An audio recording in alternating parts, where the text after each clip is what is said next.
All right, we're back, and we're continuing our tour of Nazi aggression in the 1930s, which we will unduly speed up because there's just so much going on. Hitler comes to power, and as I said, what's important to remember is that what he's doing isn't extreme in the context of European politics. Later on, we'll have this massive Holocaust and this attempt to take all of Europe and invasions of all these neighboring countries, but that's not a reality yet. No one's aware of that yet. Clearly, he alarms, especially the French and the Russians, Stalin, but otherwise, he doesn't seem that extreme. In Europe, in Germany, Hitler is actually responsible for an economic revival. He creates kind of a corporative state, kind of like Mussolini did, where the government and businesses work very closely together. They build major public works programs like the Autobahn. Actually, Volkswagen, the people's car, right, comes into creation, I believe, at this time. So the West sees this guy who's a strong man, to be sure, rough, to be sure, but who's creating an economic revival, who hates the communists, which is good by them. He doesn't like the Jews, but again, that's not terribly surprising. In any of the major powers' ruling classes, anti-Semitism is going to be rampant. So Hitler's moves then are met with concern, to be sure, but not with alarm. He leaves a conference on disarmament. He announces this program of Anschluss, of uniting Germans. He supports the Austrian Nazis who, like the Germans, beat up and attack and use paramilitary tactics against socialists, against trade unionists. They assassinate political opponents. They attack Jews. All of that, is undeniable. He begins a program of rearmament in 1935. He begins a program of conscription. Germany begins a military draft in 1935 to increase the size of its army. So clearly he is doing things that concern the rest of the world. The other Europeans get together, including the Italians. The Italians and Germans are not on the same side yet. Italy, in fact, thinks that it can be a broker between Germany and on one side and then the other countries, the British and the French on the other. So they meet and they say, what are we going to do about Germany? And basically, they decide that, they will, try to talk to Hitler, do what they can, but no one's willing to make a strong stand against the Nazis, all right? So this is a policy which will be known as appeasement, okay? And you've heard that term before, and it's kind of a this is why. There we go. It's kind of a misunderstood and really, become a very derogatory term. But what's it mean, appeasement? I mean, generally we get the idea that it means, you give them whatever they want. You let them do whatever they want. That's not what it means. It's actually kind of a global strategy. Well, no, it's more than that. Appeasement basically is a recognition that what's happening fits within certain standards. It fits within certain contexts. And we will try. It doesn't mean you don't try to stop anything. It means we will try to change this. We will stand against it. We will speak against it. But we don't think that it's in our interest as well as in global interest to actually make a huge stand against that. It recognizes that there may be legitimate reasons for a particular behavior. All right. In this case, it's hard to deny that the Versailles Settlement really was crazy, that it really did damage German interests. Versailles put limits on Germany that no other country had. So when Hitler says, I'm going to rearm, it's really hard to say, well, we're going to, use force to prevent you from rearming. Okay. It recognizes, as I said before, that what Germany is doing is not terribly unusual in terms of European power politics. That his approach toward the communist is actually one which the other powers appreciate. He's anti-communist. That's good. Stalin is a far graver threat to them than Hitler is in the early 1930s. It recognizes that in all of the countries that had fought in World War I, there was a general revulsion against war. In Britain, in France, the memory of World War I and the grave sites especially were still, very fresh. So do you want to do that again? Do you want to have another major global war just, a decade or so after this first one? In the United States, you don't have the same kind of carnage, but the imagery and the memory of World War I is still very strong. In the early 30s, there was actually a Senate committee called the Nye Committee, which concluded that World War I in the United States, American intervention in World War I, was caused by arms makers and war profiteers, that they had kind of used their influence to convince Wilson to go to war. So there was this sense that World War I was a mistake in the United States. So in the U.S., this sense of isolationism grows. So the idea of appeasement, now we think, God, they should have stopped Hitler when they could have. And, it would be hard not to. How could you not agree with that? But in 1934, 1935, 1936, it would have been a major step to say, we need to take forceful action now to stop this guy. Because what he's doing doesn't seem that irrational, doesn't seem that unusual, certainly isn't ahistorical, and nobody, senses what the larger ramifications of it are going to be, all right? So this policy of appeasement then is prevalent in the West, which means, we're going to remain concerned, we're going to monitor this, we're going to do what we can, but we are not going to take forceful action because the behavior does not seem to be a grave threat, it doesn't seem to be extreme, it doesn't seem to be out of the ordinary, it doesn't seem to be irrational at this particular time. Now Mussolini, once he sees this, and both Hitler and Mussolini will think the same thing, they're not going to do anything. So Mussolini sees this appeasement of Hitler, and this is when you get the Italian intervention into Ethiopia, into Abyssinia. And what's really striking about that, and Hitler notices, is no one does anything to stop him. The League of Nations, basically, this is when you get the slap on the wrist. They'll pass a resolution that says Italy is wrong, Italy should be condemned. But there's no effective action taken to force Italy to leave Ethiopia. Ethiopia is it's really a carnage. You literally have a cavalry on horseback, men carrying spears against the Italians who have airplanes with mustard gas.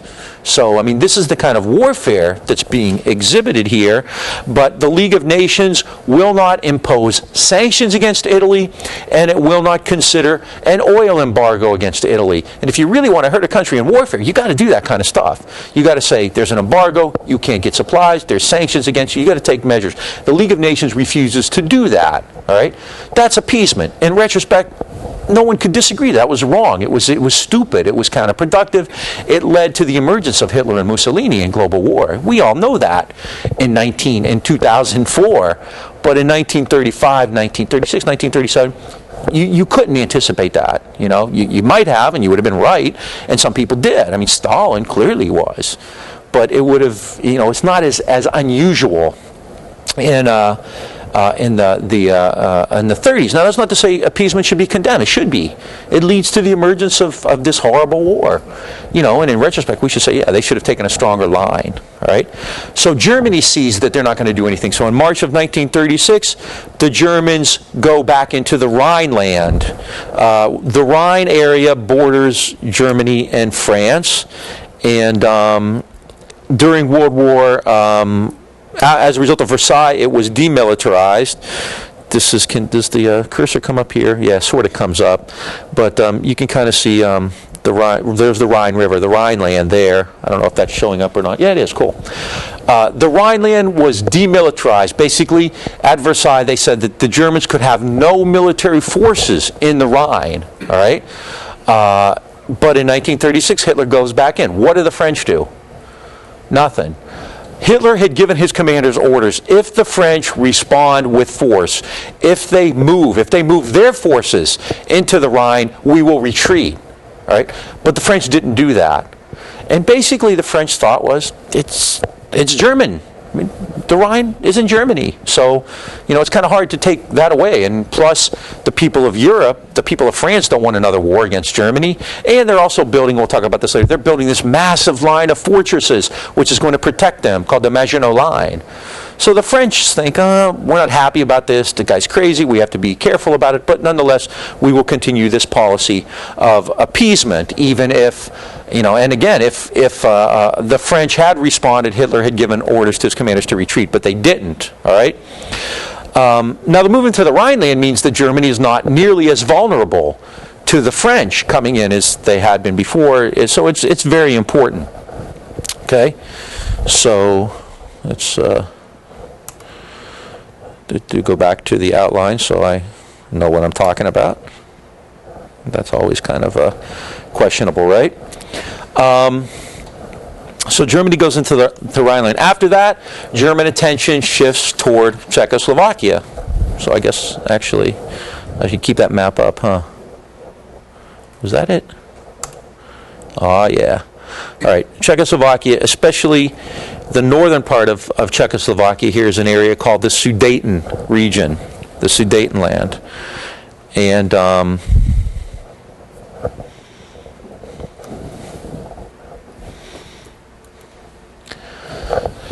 Sudeten region was heavily populated by ethnic Germans. And Hitler believed that legitimately should belong. I'm sorry, wait a minute. Let me go back a bit. Before that, even in 1936, Hitler actually goes into Austria as part of the Anschluss and takes control there. So 1936, the first victim is actually Austria. And Nazi troops cross into Austria. There's no opposition. You actually have women and children throwing flowers at the Nazi soldiers as they move in to Austria. That's the first victim in the Anschluss. All right. After that, Hitler looks at the Sudeten region, which is ethnically German.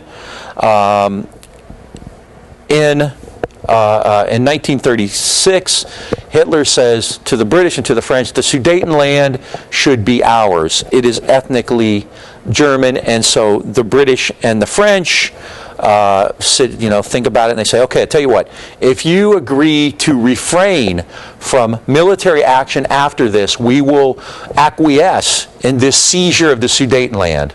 And so Hitler does it, and the British and the French go along. As a result of that, in 1938, the British and the French meet with Hitler in Munich, the famous Munich conference.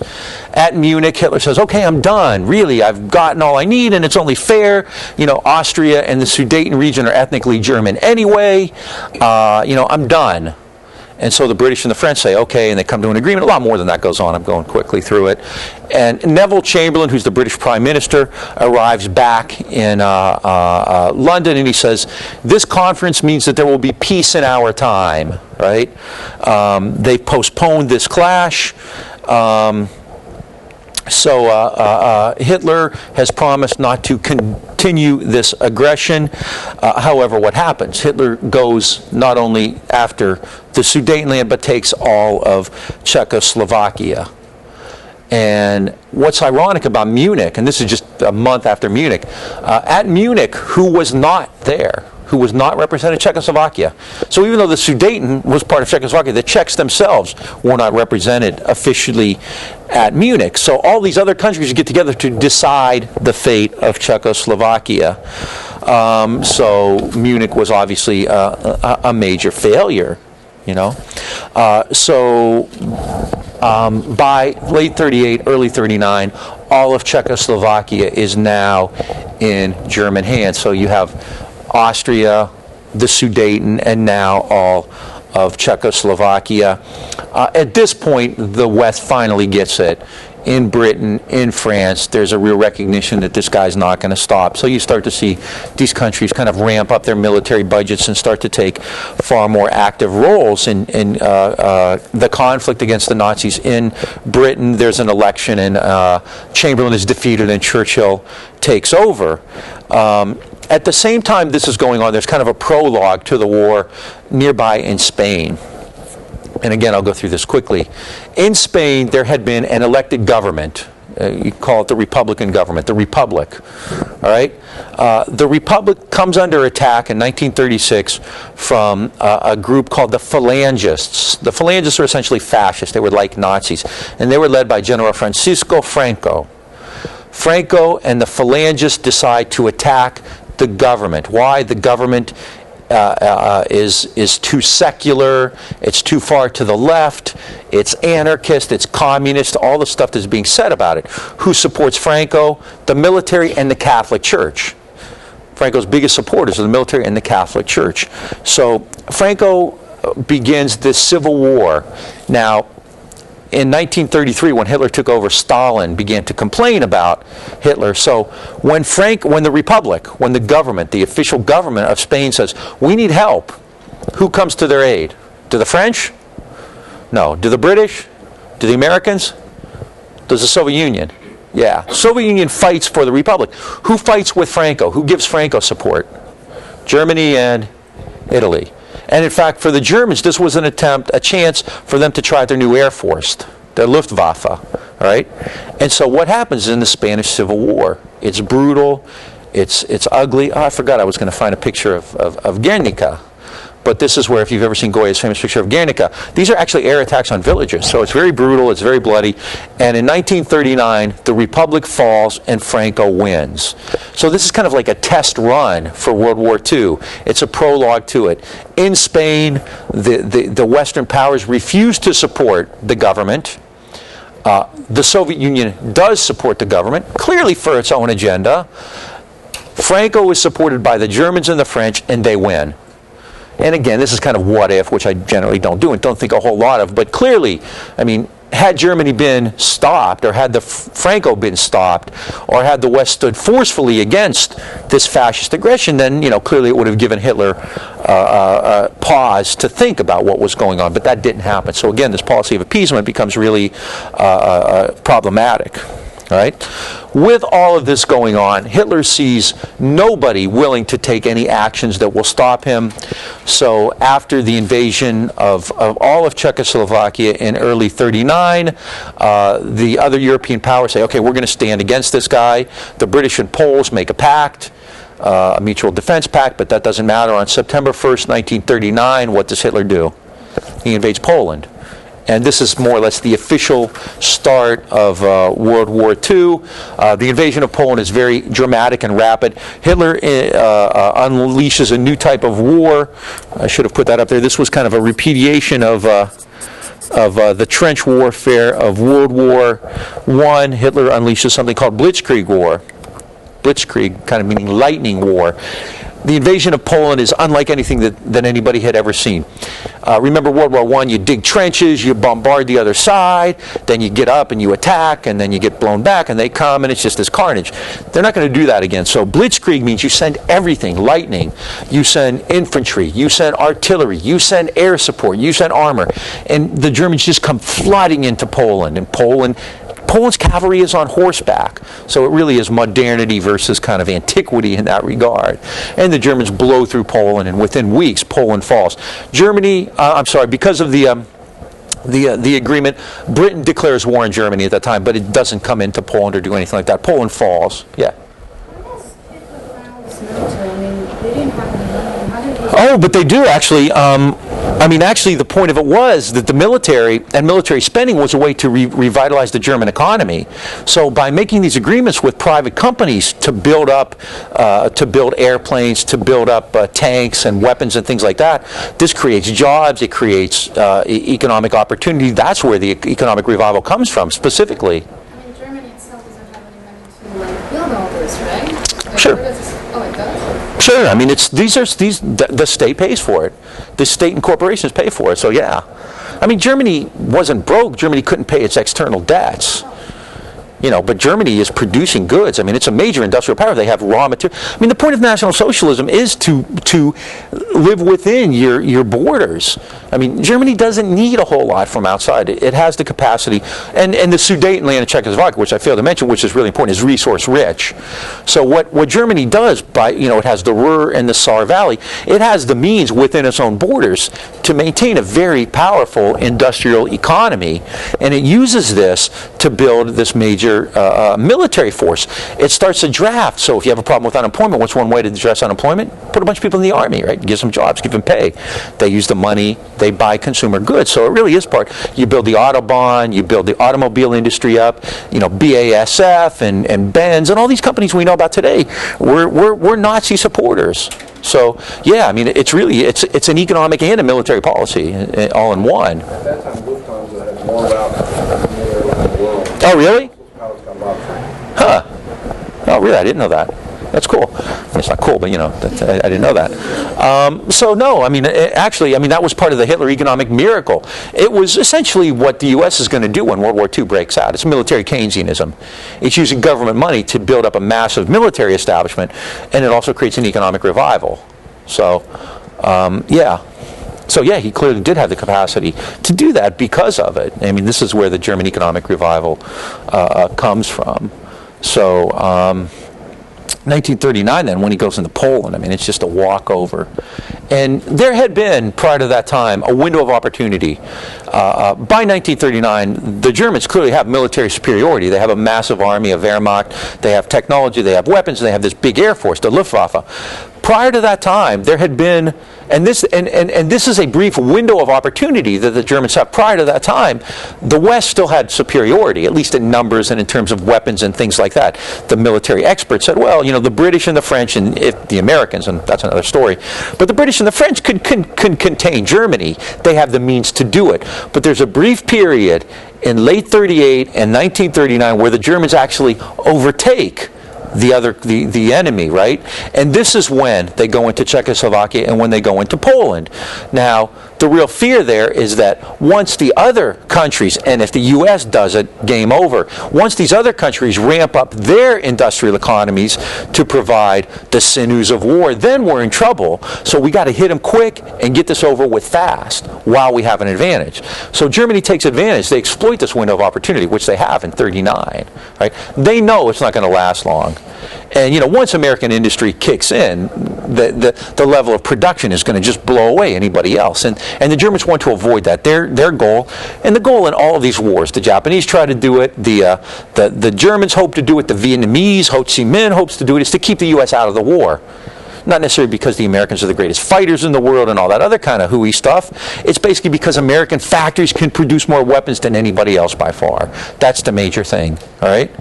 I mean, this is the hole I'm digging here, but the kind of whole greatest generation World War II thing. The story of World War II wasn't the American soldier in Europe, because World War II in Europe was won by the Red Army.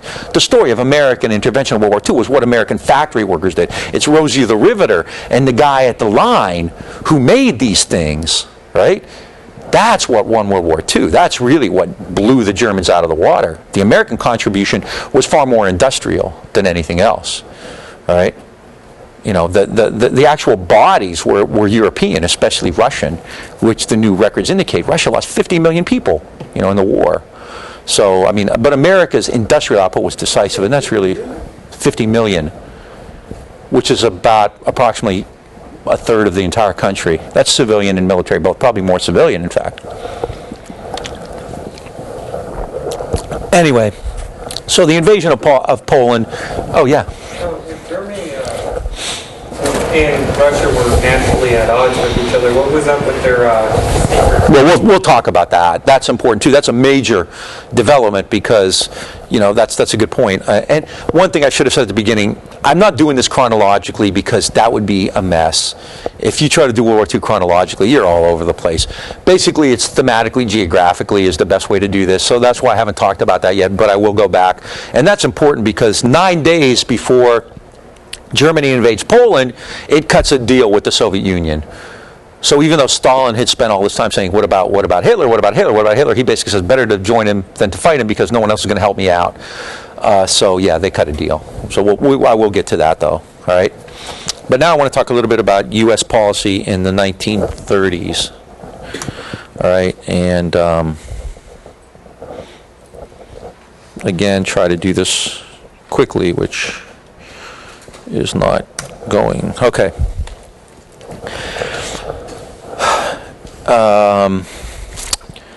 Yeah, I'm going to go through this fairly quickly, and you know, this stuff's all really easy. Any book on World War II or any textbook is going to cover this. You know, so if you really want to find out more about it, it's pretty easy to come up with.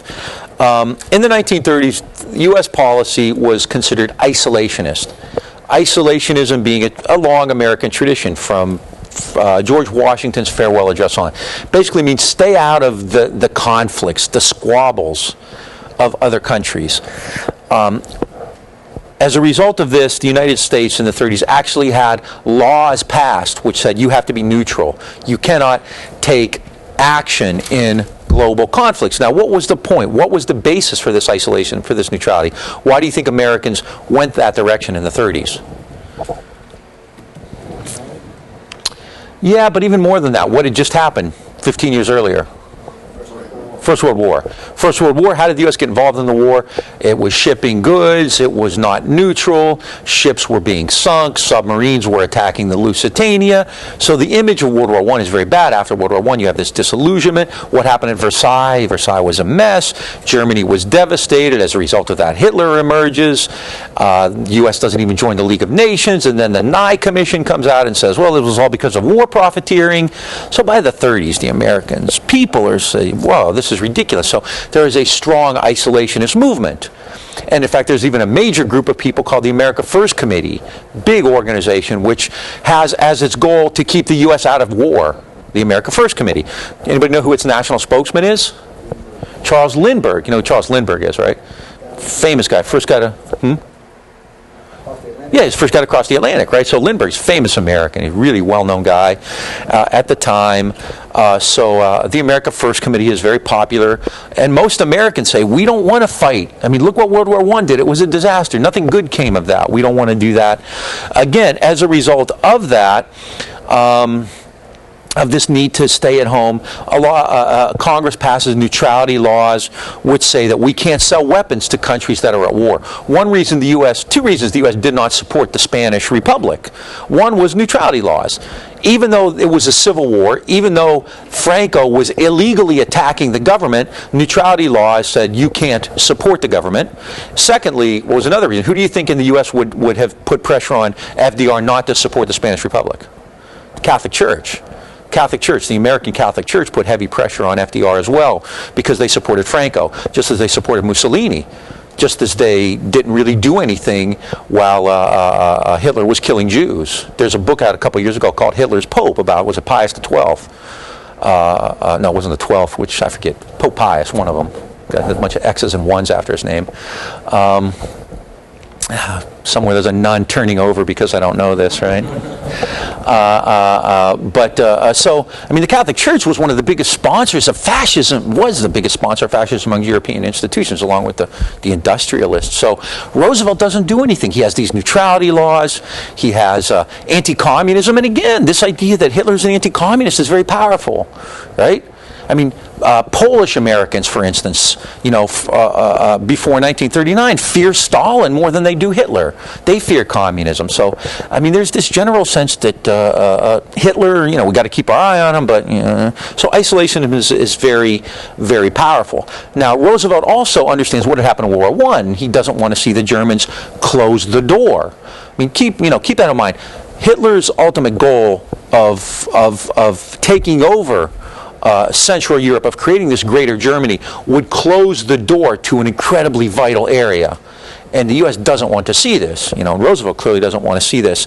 So on one hand, he doesn't want to get involved in a war because he's quite aware of World War I and he knows the American people aren't behind this. And what is Roosevelt dealing with at home? More important than anything else, the Great Depression, right? So I mean, that's by far his number one priority. So this war in Europe is certainly peripheral compared to the other problems he faces. So he has these neutrality laws, but at the same time, he doesn't want to see Germany get too powerful. So at one point, Congress passes a law called cash and carry. I didn't put it on there. It's kind of as it sounds, cash and carry. Basically, what this said was that if the British wanted to buy supplies from the U.S. that they could use in the war, they would have to send their ships to American ports, pick it up, pay in cash, meaning hard currency, and carry it back themselves. Why would Roosevelt do that? What was he thinking about? World War I, right? Because in World War I, what happened? These German subs kept sinking American ships. So now we're going to avoid that. The British are going to have to pay in cash and carry it back themselves. Neutrality laws. In fact, in 1938, Congress, I think by a vote or two, voted down, almost passed a resolution called the Ludlow Amendment, which would have said that any time the U.S. was going to go to war, that there would have to be a national vote on it. That before you could go to war, people would have to actually go out and vote on it, right? And that almost passed just by a few votes, probably more than one or two, but it was a close call. So Roosevelt, clearly is of two minds. On one mind, the Nazi threat is great, and it will become greater over time, not because they're bad to the Poles or because they're killing Jews, it's because they threaten to close the door, right? At the same time, Roosevelt has these neutrality laws. He has strong isolationist sentiment against them, so he has to reappraise policy. In Europe, he has the attack on Poland to contend with, this German aggression, which for a time slows down. After Germany attacks Poland in September of 1939, nothing happens for about 7 or 8 months. This was referred to as Blitzkrieg, or sitting war. In the West, they call this the phony war. And once again, after attacking Poland, Hitler said, I'm done, That's it, It's kind of like the scene from The Producers. I don't know if you've ever seen that, with Hitler, I'm a man of peace, a piece of Poland, a piece of Austria, a piece of Czechoslovakia, that kind of thing.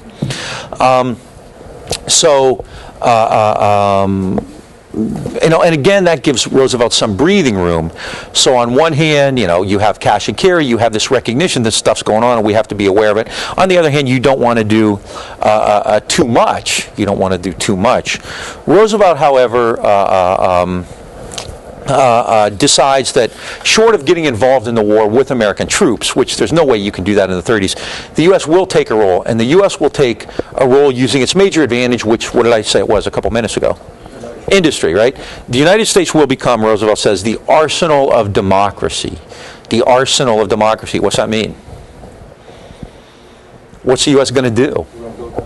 We're going to build guns and tanks and weapons and ammunition and boats, and we're going to ship them to people who are fighting against Hitler. We won't fight, but we will be an arsenal for those. All right, that's going to be the major accomplishment, the major role that the U.S. plays. All right. In addition to that, Roosevelt also begins to send naval convoys to protect British merchant ships in the North Atlantic. So you start to take more action. In 1940, Roosevelt completed a deal. I don't think I put any of this on here, which is fine. I'm going through it quickly. In 1940, Roosevelt completed a deal with the British called destroyers for bases. He gave the British 50 old destroyers and in return got some really valuable bases for it. All right. In 1940, Roosevelt got Congress to pass a selective service law. What's selective service? You draft. It's a conscription law, right? So he's preparing for war. Roosevelt says, he's slick, he's a great politician. Roosevelt and Bill Clinton are the two best politicians I've ever seen. Roosevelt says, I need conscription as a way to keep America out of the war, because once the Germans see that we're serious, they'll back down, right? I mean, he's slick. Wendell Willkie, who was running against Roosevelt, was furious. He said, the selective service, I mean, that's ridiculous. You don't have a draft to stay out of the war. There's a great cartoon back when they reinstituted conscription in 1980, and it's a bunch of cows lining up, and they said, they're just taking our names so they know who we are as they march into the butcher house, right? So Wendell Willkie, this is Wendell Willkie's point, and Wendell Willkie says, that's ridiculous. A draft means you're ready to go to war, and Roosevelt gives a famous speech where he says, I'm not going to send, what did he say, to the mothers of America, your boys are not going to be sent into any foreign wars. And he's weeping as he says this, and everyone says, oh, it's kind of like Roosevelt, Wilson in 1916, right? Wendell Willkie says, that hypocritical son of a bitch, this is going to beat me. And Roosevelt did win the election easily, and in fact, that was right. So he he wins the election in 1940 after promising, I won't go to war. And what does he do? He begins to escalate American involvement, the arsenal of democracy. In 1941, probably the most important legislation was called the Lend-Lease Act. Lend-Lease, and again, this is a response to what had happened in World War I. Remember in World War I, the U.S. made all these loans and sold all these goods to the British, and the French never got paid for it, right? Because everybody was broke. We're not going to do that this time. Roosevelt's slick. He says, we're not going to sell them stuff that we don't get paid for. We're going to lend it to them. And when you lend something, when you loan somebody something, what does that mean? You got to get it back, right? So Roosevelt says, it's like if your house is on fire, your neighbor's house is on fire. He comes over, you give him a garden hose to put it out. You don't negotiate or quibble, you deal with it later. But there's an emergency. Europe is on fire. We have to give them garden hoses. One senator said it's more like loaning somebody a piece of bubble gum. You don't want it back after they chew it. One other senator, Burton Wheeler from Montana, was more strident. He compared it to Roosevelt's. If any of you studied the New Deal, the Agricultural Adjustment Act and the New Deal actually paid farmers to not grow things, and as a result of that, they actually were paid to dump milk out or slaughter animals and bury them to take goods off of the market to keep prices high. So Burton Wheeler from Montana said that the Lend-Lease Act is like it's the New Deal's Agricultural Adjustment Act for foreign policy. It will plow under every fourth American boy. Pretty sharp. Why did he say that? What did the Lend-Lease Act do? It said we will give goods to people fighting against Hitler. We will loan them goods, right? Now, what Wheeler and other critics were saying is if you do this, you are getting involved in the war. You are becoming a combatant against Hitler.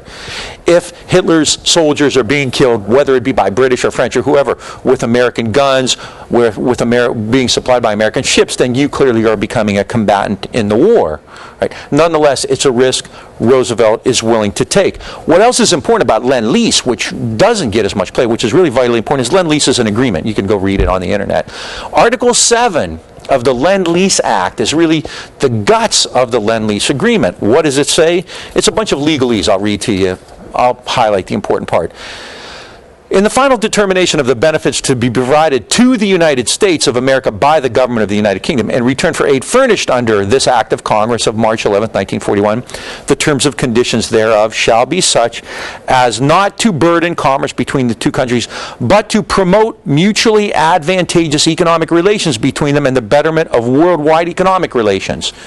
Now this is important. This is a bill to supply war materiel to Germany. But what are they talking about? They're talking about economic relations. You can kind of see where this is headed.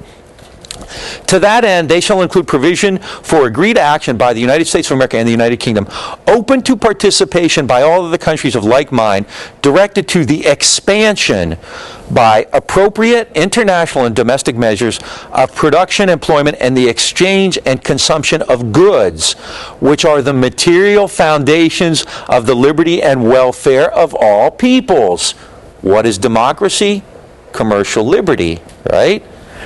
To the elimination, this is it, to the elimination of all forms of discriminatory treatment in international commerce and the reduction of tariffs and other trade barriers, repeat, to the elimination of all forms of discriminatory treatment in international commerce and to the reduction of tariffs and other trade barriers. What kind of discriminatory treatment would they be talking about if they're talking to the British? The imperial preference system. Roosevelt uses Lend-Lease to break open British markets. All right? That's kind of the guts of this thing. Sure, it's a way, but what's the real motivation? Do you see anything in here about Hitler's treatment of the Jews? About the horrible attack on Poland? About the Sudeten invasion? About Czechoslovakia? About the Anschluss? About Nazi attacks on Jews in Germany? You don't see any of that, do you? What's it talking about? Commercial liberty. Okay, to the elimination of all forms of discriminatory treatment in international commerce, the reduction of tariffs and other trade barriers, and in general to the attainment of all the economic objectives set forth in the joint declaration made on August 14th by the President of the United States and the Prime Minister of the United Kingdom. All right? This is critical. Lend-Lease becomes one of the first steps in America's ultimate goal, which is to use global conflict as a way to promote a global, 2 words, 4 letters each, open door. All right? That's really, really, really, important. This is what ultimately this comes down to. All right? So the United States uses this then. Now what's happening in Europe? What's going on in Europe at the time? After the attack on Poland, you have a brief period where nothing happens. It's called the Phony War. But then what happens? What happens in the spring of 1940? What does Hitler do? He invades France. Now, France was supposed to be impregnable, right? They couldn't invade France because, and I think I have a map later on that I'll show you. France has built this incredible system of fortifications called the Maginot Line. But the Germans go around it. Instead of going through it, they go around it, right? And so France is invaded in May of 1940. And what happens? 6 weeks, barely 6 weeks later, France falls. Germany invades, wins, occupies France. Now, to the west, this is staggering because France was considered a major barrier, right? France has fallen. Hitler sets up a dummy government at Vichy. So France is basically under German control. And this is staggering. It could have been worse. There was a major evacuation at the Channel, a place called Dunkirk. But at one point, I mean, Hitler had, I mean, the Germans, the Wehrmacht had, I forget, like, I think a couple 100,000 French soldiers basically trapped, and they were able to escape. The British created this incredible flotilla where everybody, I mean, fishermen and Navy boats and yachts and everybody heads into Dunkirk, and they evacuate these French, and the French actually set up kind of an exile army under the leadership of you know, the big guy with the funny nose. Looked like De Gaulle, yeah, LBJ, right? So this is a major catastrophe. And at that point, what does Hitler do? Like, wow, he's captured France. What's left? What's left? Britain. Okay, this begins the Battle of Britain. This begins in the summer of 1940. And what's the Battle of Britain? How's the Battle of Britain going to be waged? By air. This is going to be the first attempt, really, in modern warfare to subdue a country exclusively by air. There is a cross-channel invasion plan, but first the goal is to wipe out the British. The attacks begin in July and then seriously in August, and this, you know, really is, no one has seen air war like this before. Hitler had bragged that the Luftwaffe was the greatest air force ever created and it would destroy Britain. However, that doesn't happen. The British Royal Air Force, the RAF, which was bolstered by the development of radar systems by British scientists, actually stood its ground, but it was really a destructive war. In August and September of 1940, the RAF, the British, had over 800 fighters destroyed and over 500 damaged. The Luftwaffe had over 600 fighters destroyed and 400 damaged, but also lost 500 bombers. So you can see in a very short period of time what a staggering war this began. The Germans initially began by attacking military installations. In Phase 2, they begin to go after fighter command bases. In Phase 3, which is in September, they begin terror war. They begin to attack London and other major cities. The idea there, which is part of the theory of air war, is you attack the people. You attack innocent civilians, and what do? What will they do? They'll weaken and they will demand surrender. They will demand that their leaders surrender in order to stop this, all right? That's the theory behind terror air war. Does it work?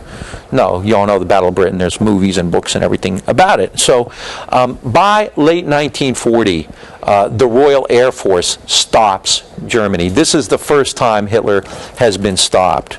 So this is, finally a major relief. It's the first good news that's come out of this thing in years.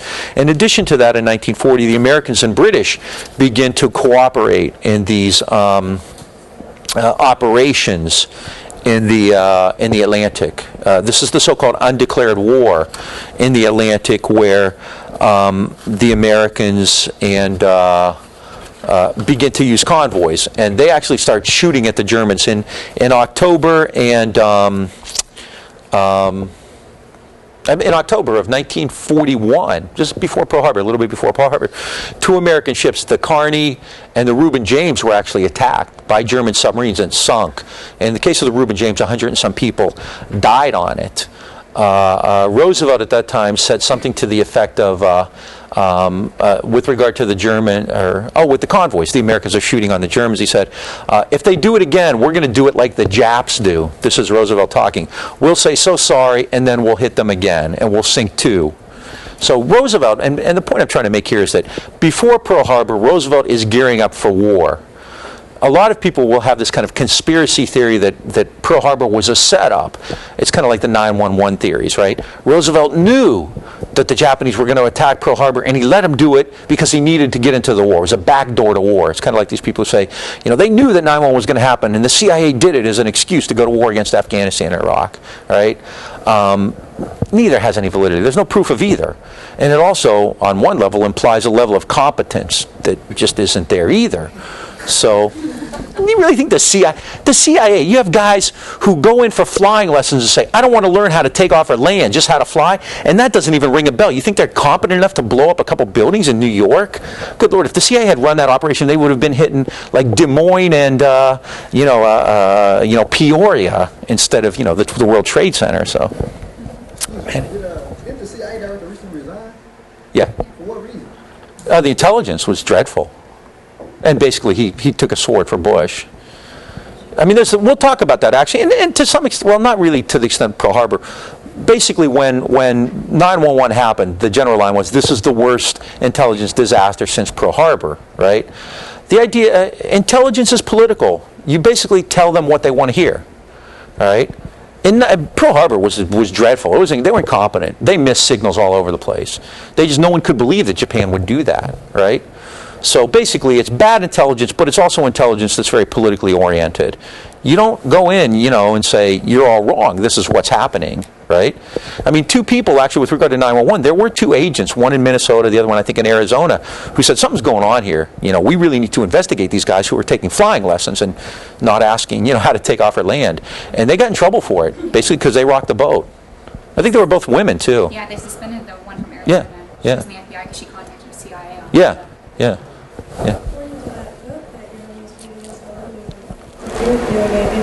Looking at people hijacking planes and stuff. Oh yeah. So I mean, in a sense, it was bad intelligence, but on the other hand, it's political, right? I mean, if you don't tell them what they want to hear, then you're a troublemaker, right? And Pearl Harbor, to some extent, was that. But I mean, they botched it. They just botched it. But the point was, prior to Pearl Harbor, where there's this myth that FDR was trying to get into the war using Pearl Harbor as an excuse, he already was doing that in Europe. He had destroyer for bases. He had Lend-Lease. He had selective service. And then this undeclared war, where the United States and the Germans are actually attacking each other in the Atlantic on the sea. So Roosevelt had the means to get involved in war, and I think it's pretty clear he was going in that direction. He didn't need Pearl Harbor. I mean, he could have done it against Germany, and Germany was a far more viable enemy as well, right? So, you already see that happening by the late 1940s. So, and Roosevelt is planning for it as well. I'm kind of jotting all over the place right here. A couple things go on. One I'll talk about later. In June of 1941, the war takes a major turn. What happens then? Operation Barbarossa. Germany invades the Soviet Union. Right? That's major because it brings the USSR into the war on the same side as the Americans and the British. I'll deal with that later. Okay, so that's a major development, and that's going to have a huge impact on the war. Right?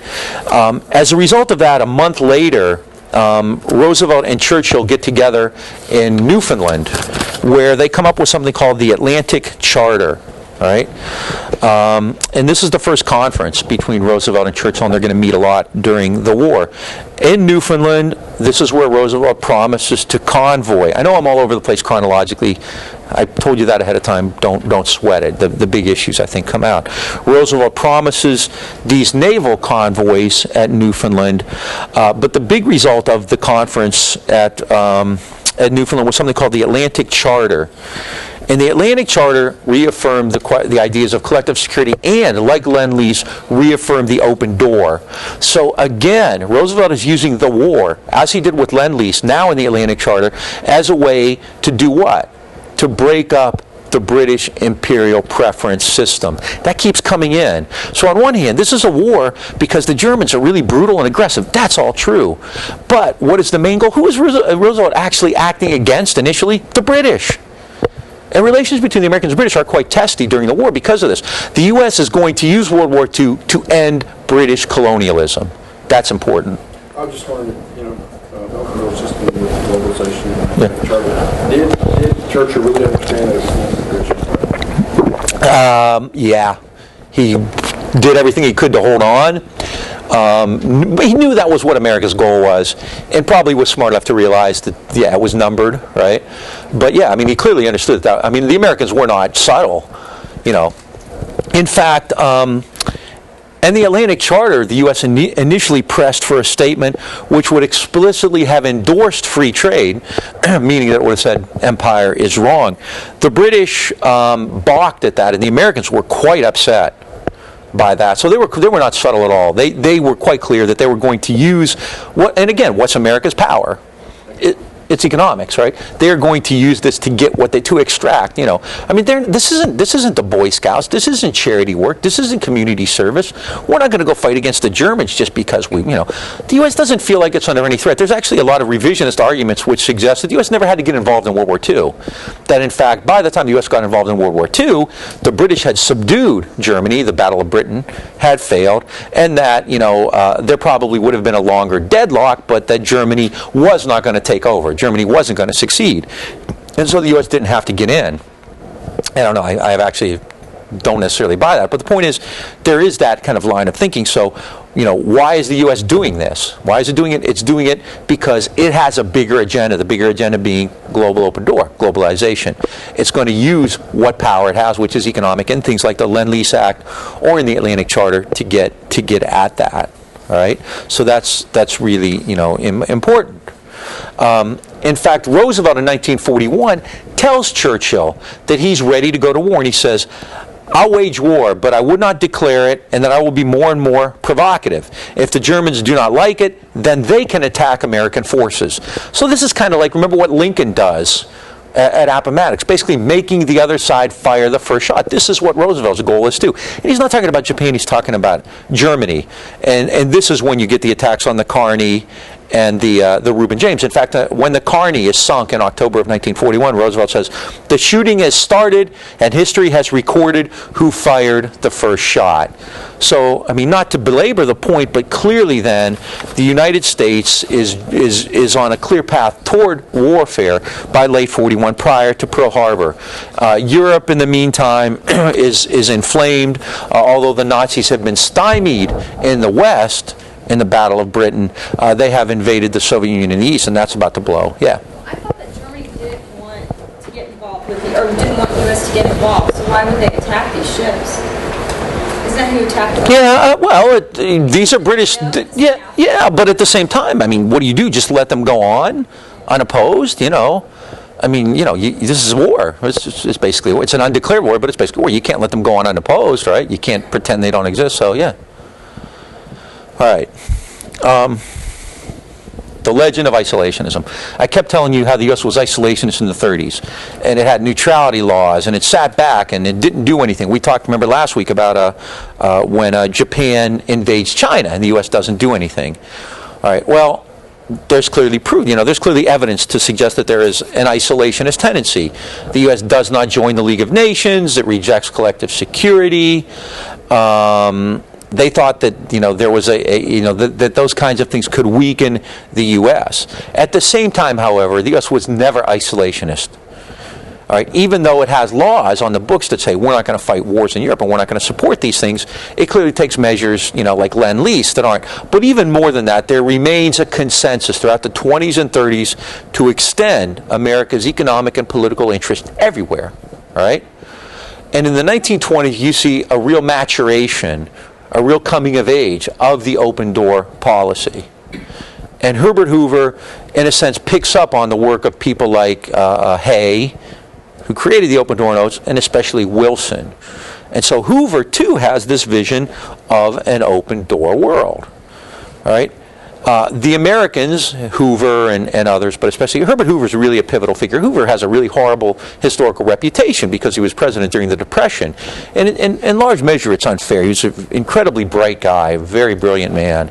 I think he was a chemist, by trade. He was an engineer, right? Who worked in mining and chemistry, who had his own company. He was a millionaire, I believe, many times over, and he understood the world. He was also a liberal. Hoover believed that harmony and stability were more important. So while others, remember that quote, Josephus Daniel said, the businessmen would rather have Diaz. Well, Hoover understands that. Hoover understands that left to their own devices, these businessmen will continue to operate that way. They'll work with strong men. They'll send the National Guard out to crush strikes and things like that. Hoover, my favorite Hoover saying was, the problem with capitalism is the capitalists. They're just too damn greedy.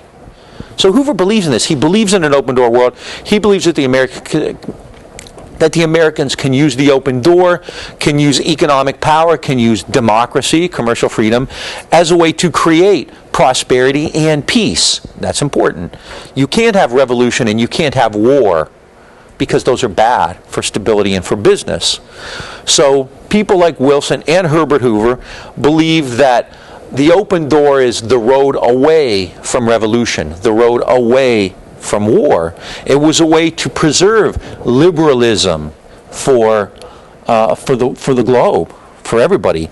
So Hoover was a Wilsonian, very much a Wilsonian. He believed that sound economics would bring political stability. Hoover was an economic determinist in a lot of ways. He believed that the root of this kind of global prosperity and global stability and peace was in a global economic stability as well. Hoover believed that you needed to control, just like Wilson, control the challenges of revolution. And you could see that in Wilson, in China, in Russia, in Mexico, in Hungary. After World War I, there's actually a Bolshevik revolution in Hungary. A communist named Bela Kun comes to power, and he's overthrown within a year. In addition to that, Hoover wants to forge stable economic relations with the pariah countries, with the Germans, the Italians, and the Japanese. So they all believe that, and they also believe, importantly, that overseas economic expansion is the cornerstone of this prosperity and peace. So the interwar years, even though they're generally referred to as a period of isolationism, were actually a time of great expansion in America's involvement in global economy and intervention by American capital. There is, and the phrase, the legend of isolationism, comes from a very well-known American historian named William Appleman Williams. All right? So in the 20s and 30s, at this time when America is allegedly isolationist, there's a great movement to get engaged in the world. Charles Evans Hughes, who was the Secretary of State in 1924, said, "We are seeking to establish a Pax Americana," and a peace directed by the United States, maintained not by arms, but by mutual respect and goodwill and the tranquilizing processes of reason. All right? Again, and these are kind of the buzzwords one uses for international commercial discourse. John Foster Dulles, later he would be Secretary of State, says in 1928, "We must finance our exports by loaning foreigners the wherewithal to pay for them. Without such loans, we would have the spectacle of our neighbors famishing for goods which were rotting on our warehouses as unusable surplus." Okay? Dulles is talking about surplus production and surplus capital. What do you do with that? You loan money to other countries. What do they do with that money? They purchase back the goods that you have made. This is a way to increase. Now that's, this is the legend of isolationism.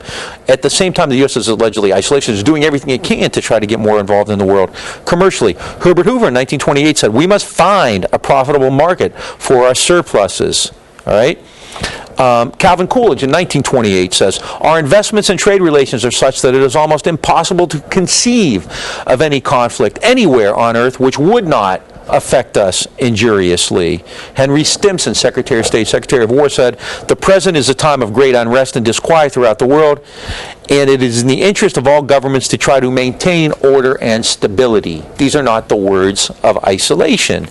And in fact, direct overseas investment jumps. Between 1919 and 1929, it goes up over sixfold. So while the U.S. is allegedly lamenting what had happened in World War I and becoming isolationist, it is in fact becoming more deeply involved in global economy all the time. Ford, General Motors, IBM, AT&T, American Telephone and Telegraph, all invested heavily in Europe and in the industrial countries. Oil and mining interest focused on the so-called, what would later be called the Third World, the Middle East, Latin America, and Asia. So the Middle East, Latin America, and Asia will be the place where you get raw materials. Later on, scholars will come up with something called Dependency Theory. Anybody ever heard of Dependency Theory? It basically says that you have a core of nations, major industrial powers, and a periphery. The core uses the periphery for raw materials, for cheap labor. This is essentially what we see happening here. the major corporations, the GMs and IBMs, are going into the industrialized world, the already developed world, and operating with them, providing commercial intercourse on a more or less equal basis in finished goods, right? Or in services, like, you know, IBM or AT&T. But the oil interest, the mining interest, the raw materials interest, where are they operating? They're operating in the third world. They're going into the Middle East for oil, of course, Latin America, Asia, and they're getting tin and tungsten and rubber and lumber and goods like that. That's the periphery. Okay? So you can see that in the 30s, and it's very prevalent, and the numbers are quite large already. By 1930 or so, at the start of the Great Depression, the government saw a need to increase global commerce, so they began to make what was called federal credit available to corporations to get them, as the government said, the capital necessary for overseas operations. So the federal government is beginning to subsidize global trade. Now, this is the same federal government that is reluctant to start a jobs program during the Depression. Remember, Hoover said, oh, we can't have jobs programs because it'll bust the budget. They are going to make federal credits available for businesses to promote global trade, which actually is a good idea. I mean, that actually would help the Depression by creating economic activity. There's no doubt about that. But at the same time, he's refusing to use that same federal money on works projects or unemployment at home, except, you know, in very limited ways. So you can kind of see the way these guys think, that, you know, kind of global welfare for corporations is more important than actually jobs or handouts or soup kitchens for the poor. So you start to see this government attempt to subsidize, you know, trade. At the same time, you see the emergence of finance capital. I don't want to get into this too much, although I think it's very important. Prior to this time, when we think of capitalism, we think of industry, right? In the late 19th century, you have the railroads. In the earlier 20th century, what's the most important economic sector? The most important product? In the 20s? Oil? Close. It's automobiles, cars. All right? Cars, industry. Cars dominate the economy in the 20s. That's why there's an economic boom in the 20s, because of cars, which use all the things you mentioned. Oil, glass, steel, rubber, you name it. All right? But by the 20s, basically, America has established the production capacity that it needs. And it enters what's called a post-industrial era. At that point, the bankers, finance capital actually becomes more important than industrial capital. Now, bankers have to find places to invest their money. So, I mean, the other companies still have to find places to sell their goods. There's no doubt about that. But at the same time, finance capital becomes important. We have to find outlets for this. Now, this is a problem in the 30s, because what's happening in the 30s with regard to global trade, I had that map up last week, there's a massive contraction, right? It goes down like to less than a third of what it had been, 1929 to 33. So there's a depression, and there's this massive contraction of world trade. And this is going to stifle efforts to move ahead. Nonetheless, in the so-called isolationist period, Americans recognized that that's going to be the answer, the global open door. In 1935, Franklin Roosevelt, in 1935, Depression's in wicked bad shape, in 35 says, foreign markets must be regained if America's producers are to rebuild a full and enduring domestic prosperity for our people. There is no other way we would avoid painful economic dislocations, social readjustments, and unemployment. We need to find foreign markets. This is what Roosevelt's saying. In 1933, as a result of that, what had the U.S. done? In 33, one of Roosevelt's first acts was to recognize the Soviet Union. Remember when the Bolsheviks took over in 1917? The U.S. never recognized the Bolsheviks. So between 1917 and 33, for 16 years, essentially the U.S. was pretending that there was nothing there, even though there's this vast tract of zillions of acres, right? I mean, the U.S. in reality negotiated with them. And Henry Ford actually was trying to set up an auto plant in Siberia. But the U.S. did not recognize the Soviet Union. Finally, it does in 33. In large measure, who was behind the recognition of the Soviet Union? It was American businessmen. Why? Because they thought the Soviet Union might become a big export market. Big place. They maybe can buy our stuff. So that's one measure in this period of isolationism to try to promote global trade. In 1934, the Secretary of State, Cordell Hull, created a program called the Reciprocal Trade Program. Very simply, the United States and other countries would join together and agree to lower tariffs and lower duties. So, basically reciprocal trade means you lower your tariffs, I'll lower mine, we trade together, right? It also gives you unrestricted most favored nation status. You know what most favored nation is? It's still around today. If I give you a deal where I give you like no tariffs, right, then I give you the same deal. So if you have 0 tariffs, then I give you 0 tariffs. And if you have a deal with him to get 0 tariffs, then I give you the same deal. It's most favored nation, basically. So Hull is basically doing these reciprocal trade program, this reciprocal tariff, and with no tariffs, as a way to promote trade. So what's the idea? Yeah, we're isolationists, means we don't want to fight a war in Europe, but we want to become as engaged as possible in the world to create this global open door. To people like Roosevelt and Cordell Hull, free trade was nothing less than essential, utterly essential for a democratic political economy. They got it. These guys were liberals. They were Wilsonians. They were like Wilson and Hoover. They come out of that, like Keynes. All right.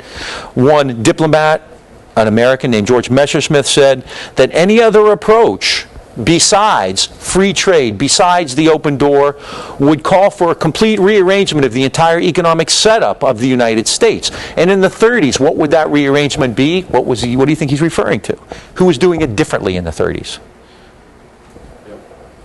Hitler and Stalin isn't really concerned. Socialism is not an issue in the U.S. I mean, no, the U.S. is never going to become socialist. And, Stalin, which is something of an economic miracle in the Soviet Union, no one really recognizes that as a viable economic system. Fascism is much different because fascism is very compatible with capitalism, right? It's basically statist capitalism. So when Messersmith says we either do it this way or we rearrange the system, what he's saying is we're going to have to become fascist. Fascist economies don't bother the U.S. And in fact, in the New Deal, Roosevelt will create stuff that looks similar to that. What bothers the U.S. about fascism is that it is an authoritarian political structure, and ultimately that's bad. That ultimately, deprives people of their democracy and their commercial liberty. So that's the real threat.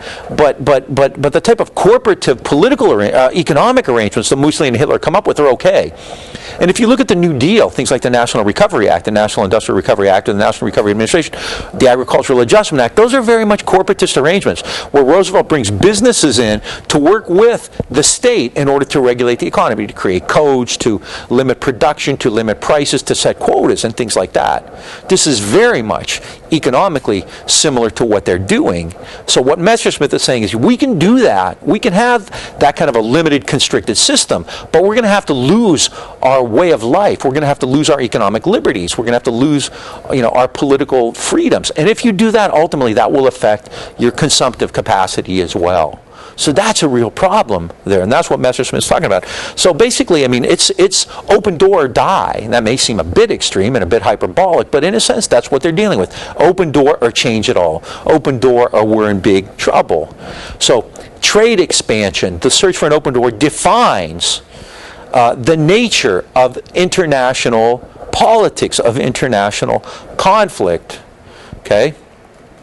An Assistant Secretary of State, a man named Francis Sayer, said that the United States, with its economic power, with its economic wealth, was up against, this is his quote, up against the current disastrous movement toward economic nationalism. That's what I was just referring to, right? Economic nationalism.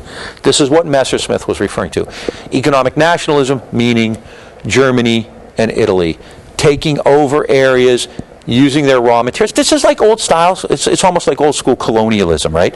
Closed systems. It's kind of a mercantilist political economy, but corporative in the sense that these companies, these big corporations at home in the state work together, and we've gone over this to some degree already.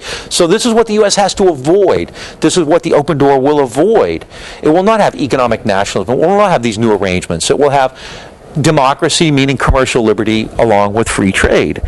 By the early 1930s, prior to any aggression then by Germany, Japan, or Italy, by the early 30s, prior to any aggression, the United States had already deemed them the greatest dangers to the well-being of the U.S. Why was that?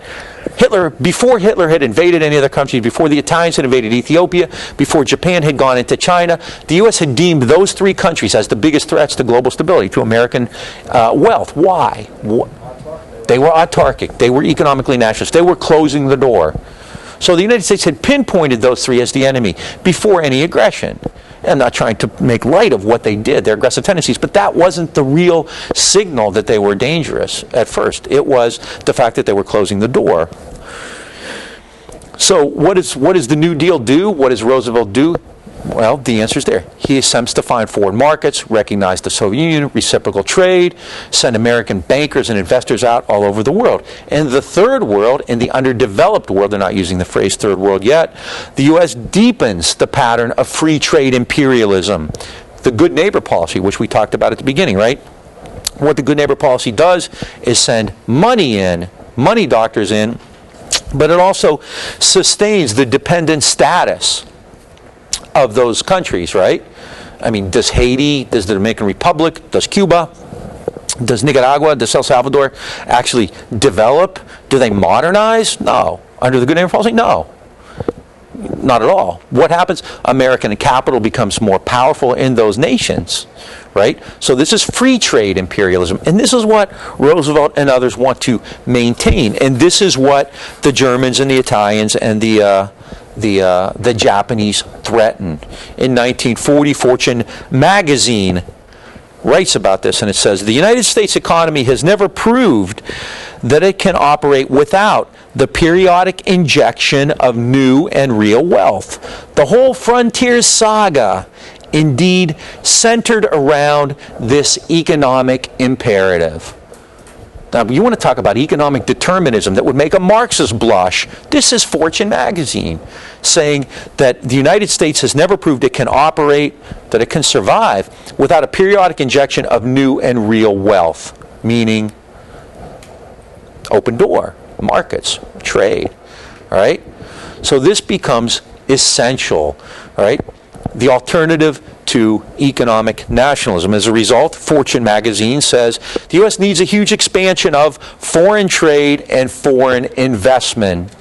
We have to find new places to buy stuff, to sell stuff, new places to invest. Cordell Hull's trade program, reciprocal trade, was a good first step, but, Fortune magazine says, to open up real frontiers under a general policy of raising the standard of living of other countries, we shall have to go much further. It's just a start. We need a global open door. Now, does Article 7 of Lend-Lease make more sense? Is Lend-Lease simply a way to bail out the British because they're having a tough time? Yeah, but actually Lend-Lease takes place after Germany's defeat in the Battle of Britain. Later on, in 1948, after the war was over, Cordell Hull, the Secretary of State, said, yes, war did come, despite the trade agreements. But it is a fact that war did not break out between the United States and any country with which we had been able to negotiate a trade agreement. It is also a fact that, with very few exceptions, the countries with which we signed trade agreements joined together in resisting the Axis. Cordell Hull concluded, the political lineup followed the economic lineup. All right? So was the U.S. an isolationist power? Was it an isolationist nation in the 30s? It stayed out of the war. It had neutrality laws, but it was deeply engaged. And in a sense, probably involvement in a war against the Axis was unavoidable. Why was that? Was it because they were doing such terrible things? Was it because of the treatment of Jews or the treatment of the Chinese in the rape of Nanking? Maybe. Maybe, but I think it's far more likely that these countries threatened the overall conception, the global conception that American leaders had had, from Woodrow Wilson through Herbert Hoover into FDR and Hull. All right? So this idea is really critical. Trade brings peace. The lack of trade brings war. It may seem simplified, but what did Cordell Hull say? In the end, the political lineup followed the economic lineup. There's a few years ago there was a book which we called it the Mcdonalds Theory, basically saying countries that have McDonald's never go to war against each other. I suspect that's probably not true anymore, but you get the point. This idea that commercial intercourse brings prosperity and peace with it, right? I'd hope to be much further beyond this. What I want to do with the war is go through this very quickly. the war brings out global goals, which I just talked about. The U.S. sees the war as an opportunity to extend the open door. And we see this both in the Lend-Lease Agreement and the Atlantic Charter. Both of those contained provisions unequivocally saying that free trade was crucial. And who were they directed at?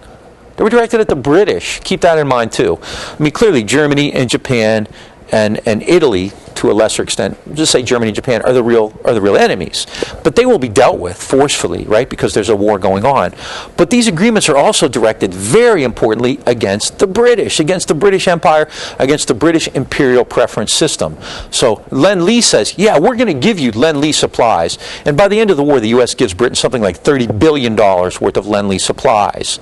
Gets some back and doesn't get all of it back. But as a result of that, we're going to help you, but you're going to open up your markets to us. You're going to let us in to your colonial system so we can get raw materials, we can invest, we can get trade there. That's a big deal. Atlantic Charter says the same thing. We will endorse a world based on free trade. The British don't believe in that. All right? I mean, British imperialism isn't open-door capitalism. Clearly, German fascism isn't either, but nor is British imperialism, nor is French imperialism. So all of these countries are basically violating the vision that Wilson and Hoover and Roosevelt have created, which is an open door world. Peace, prosperity, no revolution, no war, all come together. The U.S. also uses World War II as a means for industrial revival. We talked about Hitler earlier. The same thing happens in the U.S. Ultimately, World War II ends the Depression. Roosevelt, prior to that time, had tried various things. Some worked, some didn't. But beginning in the late 30s, when the war in Europe really starts to heat up, the Americans, pledging to become the arsenal of democracy, begin an industrial revival. Factories reopen. They run 3 shifts a day, 7 days a week. People go back to work. There's a draft eventually, which means that I think 16 million men will be in uniform. Since so many men are in the Army, who's going to work in the factories? Women and who else normally wouldn't have? No, not children. Blacks especially. Southern blacks. This is a great migration too. Depression, World War II. Blacks from the South, who generally had been involved in agriculture, moved to the North. And so you start to see the development of an urban black population and factory work. They get involved in politics. I mean, this is also kind of one of the reasons for the civil rights movement too. So you see this industrial revival along with these global goals, which means the U.S. is ready to go. I mean, they are ready to step out and become the global power unlike anybody has ever seen as a result of World War II. And the first step in that is going to be defeating Hitler, and that will commence, in late 41, early 42. Right? And we'll pick this up next time.